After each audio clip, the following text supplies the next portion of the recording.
తమిళనాడు కరూర్ మృతుల కుటుంబాలకు పార్టీలకు అతీతంగా సాయం చేసేందుకు వివిధ సంస్థలు ముందుకు వచ్చాయి. టీవీకే అధినేత విజయ్ బాధితుల కుటుంబాలకు 20 లక్షల చొప్పున, తమిళనాడు ప్రభుత్వం 10 లక్షల చొప్పున, కేంద్ర ప్రభుత్వం 2 లక్షల చొప్పున, బీజేపీ 1 లక్ష ఆర్థిక సాయం ప్రకటించాయి. ఇలా ఉండగా తొక్కిసలాటకు కారణాల మీద పరస్పర ఆరోపణలు మొదలయ్యాయి. ఈ ఘటనకు ప్రభుత్వ వైఫల్యమే కారణమని టీవీకే ఆరోపించగా, తగిన ఏర్పాట్లు చేసుకోవడంలోనూ సమయం పాటించడంలోనూ విజయ్ విఫలమైనట్లు అధికార డీఎంకే ఆరోపిస్తోంది. ఇక విజయ్ బాధ్యతాయుతంగా వ్యవహరించి ఉండాల్సిందని, సకాలంలో వచ్చి ఉంటే ఇలా జరిగి ఉండేది కాదని కూడా డీఎంకే వ్యాఖ్యానిస్తోంది. ఈ ఘటన మీద రిటైర్డ్ జడ్జి అరుణ జగదీశన్ విచారణ ప్రారంభించారు. పోలీసులతో కలిసి తొక్కిసలాట జరిగిన ప్రాంతంలో విచారిస్తున్నారు. ఘటనా స్థలంలో సీసీటీవీల ఫుటేజ్ను సేకరిస్తున్నారు. నివేదిక ఆధారంగా చర్యలు తీసుకోవాలని ప్రభుత్వం భావిస్తోంది.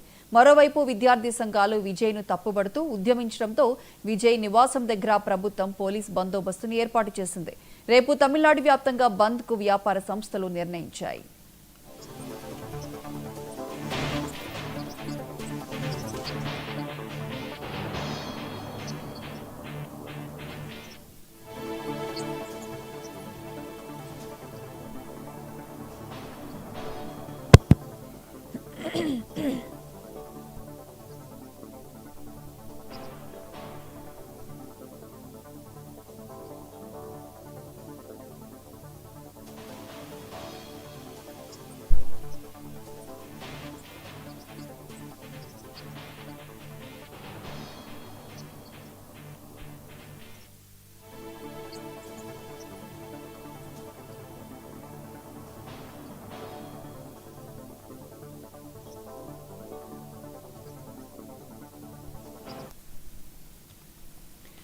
తమిళనాడు కరూర్ మృతుల కుటుంబాలకు పార్టీలకు అతీతంగా సాయం చేసేందుకు వివిధ సంస్థలు ముందుకు వచ్చాయి. టీవీకే అధినేత విజయ్ బాధితుల కుటుంబాలకు 20 లక్షల చొప్పున, తమిళనాడు ప్రభుత్వం 10 లక్షల చొప్పున, కేంద్ర ప్రభుత్వం 2 లక్షల చొప్పున, బీజేపీ 1 లక్ష ఆర్థిక సాయం ప్రకటించాయి. ఇక ఇలా ఉండగా తొక్కిసలాట కారణాల మీద పరస్పర ఆరోపణలు మొదలయ్యాయి.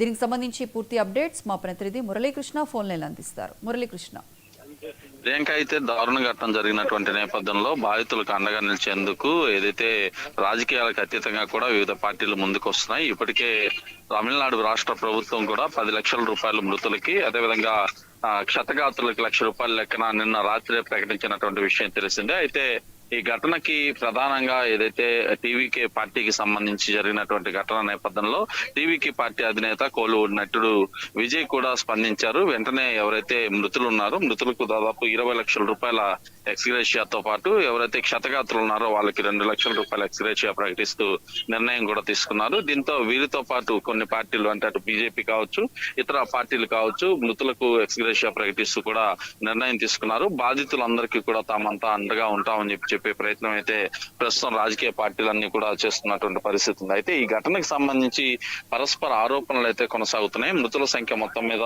40కు చేరుకుంది. మిగతా అనేక మంది కూడా తీవ్ర గాయాలతో ఆసుపత్రుల్లో చికిత్స పొందుతున్నటువంటి పరిస్థితి కూడా ప్రధానంగా ఉందని చెప్పుకోవచ్చు. దాదాపు 81 మంది ఈ ఘటనలో చికిత్స అయితే ఇంకా పొందుతున్నారు. ఐసీయూలోనే వివిధ ఆసుపత్రుల్లో ఉన్నటువంటి ఐసీయూలోనే దాదాపు 75 మందికి పైగా చికిత్స పొందుతున్నటువంటి పరిస్థితి కూడా ప్రధానంగా ఉందని చెప్పుకోవచ్చు. అయితే ఈ ఘటన పైన హైకోర్టులో ఒక పిటిషన్ కూడా టీవీకే పార్టీ అధినేత విజయ్ వేసినట్లుగా తెలుస్తోంది. న్యాయ నిపుణులతో చర్చించిన అనంతరం ఈ నిర్ణయాన్ని కూడా విజయ్ తీసుకున్నారు.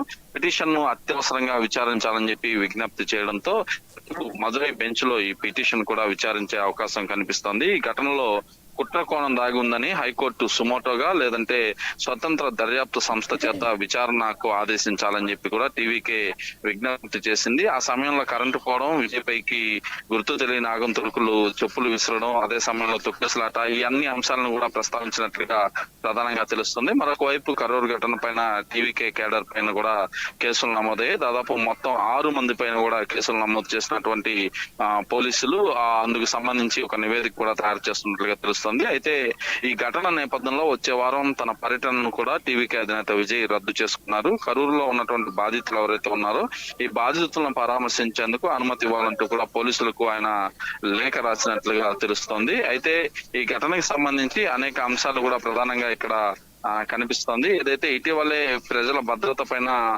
టీవీకే ప్రచార కమిటీ ప్రధాన కార్యదర్శి ఆదవ్ అర్జున కూడా ఒక అనుమానం వ్యక్తం చేస్తూ ఒక ఎక్స్ లో కూడా పోస్టింగ్ పెట్టినటువంటి పరిస్థితి కనిపించింది. తమ నాయకుడు అదేవిధంగా ఇక్కడ సభ జరిగేటటువంటి సిచ్యువేషన్ లో కూడా పోలీసులకు అర్జున్ సూచన కూడా చేశారు. తమ నాయకుడు విజయ్ భద్రతను తాము చూసుకుంటామని, సభకు వచ్చే ప్రజల ప్రాణాలను మాత్రం కాపాడితే చాలు అంటూ కూడా పోలీసుల పైన చేసినటువంటి కామెంట్స్ అన్ని కూడా ప్రస్తుతం వైరల్ గా అయితే మారాయని చెప్పుకోవచ్చు. అయితే ఈ ఘటన పైన రాష్ట్ర ప్రభుత్వం నిన్నటి నుంచి కూడా ప్రత్యేకంగా దర్యాప్తుకైతే ఆదేశించింది. ఈ ఘటన జరిగినటువంటి నేపథ్యంలో రిటైర్డ్ జడ్జి అరుణ జగదీశన్ ఆధ్వర్యంలో పోలీసులతో కలిసి ఏదైతే ఒక సింగిల్ దీనిపైన కూడా విచారణ అయితే చేపట్టారు. పోలీసులతో కలిసి తొక్కిసలాట జరిగినటువంటి ప్రాంతాన్ని కూడా ఆయన సందర్శించారు. ఘటన జరిగినటువంటి పరిసర ప్రాంతాల్లో అన్ని షాపుల వద్ద ఉన్నటువంటి సీసీ కెమెరాల ఫుటేజ్ ని కూడా పోలీసులు సేకరిస్తున్నట్టుగా తెలుస్తుంది. ఒకవైపు రేపు తమిళనాడు వ్యాప్తంగా బంద్కు వ్యాపార సంస్థలు అయితే పిలుపునిచ్చాయి. అటు మృతులకు సంతాపంగా కూడా ఈ బంద్ చేపడుతున్నట్లుగా తెలుస్తుంది. Priyanka. Right Muralikrishna, thank you.